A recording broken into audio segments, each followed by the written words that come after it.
In today's video, I'll summarize all the latest news in the last week. I hope this helps everyone who gets to experience regular FOMO and dreadful anxiety due to merciless progress of AI. Your time is valuable, so let's get right into it. A few days ago, Greg Brockman, the co-founder of OpenAI, has shown the world what you can achieve in 2 prompts only if you use GPT plugins. In the first prompt, he asked GPT to generate a recipe as well as an image of the dish. This looks wonderful.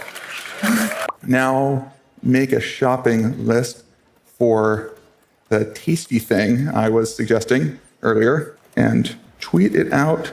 And after the second prompt, GPT successfully added all the ingredients to the shopping cart and then tweeted about it. Thank you, everyone.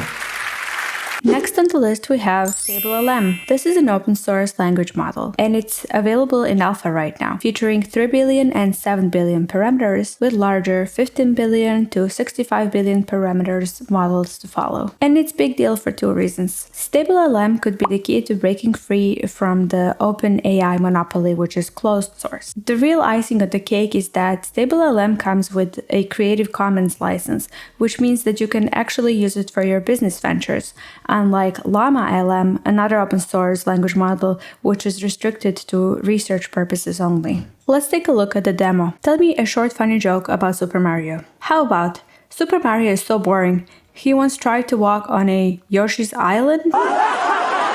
Okay, it doesn't have a good sense of humor, but is it biased? I think we all remember that example when GPT wrote a poem about Joe Biden, but then it refused to do the same for Donald Trump. Well, both poems are equally bad, and the first and the last line are identical. However, Donald Trump has one line more, so is it a pro-Republican? Do you remember this epic moment? A nice hand-drawn mock-up of a joke website. Literally take a photo, and here we go. Actual working JavaScript. Unfortunately, even OpenAI's paying users didn't have the access to this multimodality so far. However, we might be closer to reaching that goal thanks to the new model that was published this week. Researchers at miniGPT-4 have aligned this tool with Vicuña with 7 billion parameters, an open source chatbot trained by fine-tuning Llama and that can do stuff similar to the things that we saw in the demo, like writing stories or teaching people how to cook from food photos. Allegedly, it can also write rap songs about very old ladies, which is always useful and very much needed. I'm no lady, but I still feel like I got my clothes on and I'm feeling hot.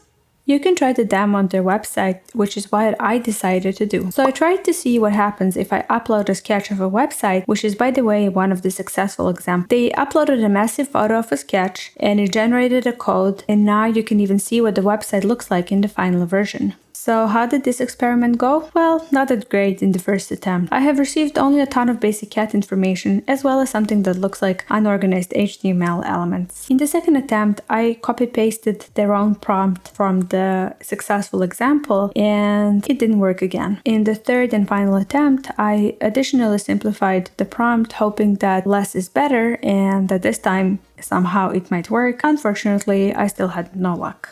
But I can agree with miniGPT. Cats are great indeed. So to wrap up this deep dive into miniGPT, remember to take all demo examples with a grain of salt. AI-generated art is causing some legal issues, as evidenced by Tom Brady's legal team sending a cease and desist letter to comedians Will Sasso and Chad Colgan over their AI-generated comedy special impersonating Brady. The comedians took down their video but defended their satirical impersonation. In another example, TikTok users' AI-generated song featuring fake Drake and The Weeknd was removed due to takedown requests from Universal Music Group. However, there are more and more AI-generated songs every day, so I don't know how they're gonna control this. Among other news, Snapchat has released a latest very edgy AI assistant. Nvidia has published the latest text-to-video tool. It uses a technique called Latent diffusion models that helps create high-quality images and videos without needing a super powerful computer. Unfortunately, nobody can use it as of right now. Adobe published a tool that lets you make fast 3D sketches and applies your text prompts thanks to ControlNet. And Google's Bard can code now. So that's it for today. Thank you for watching, and let me know if there is any kind of tool that you'd like to see me test next.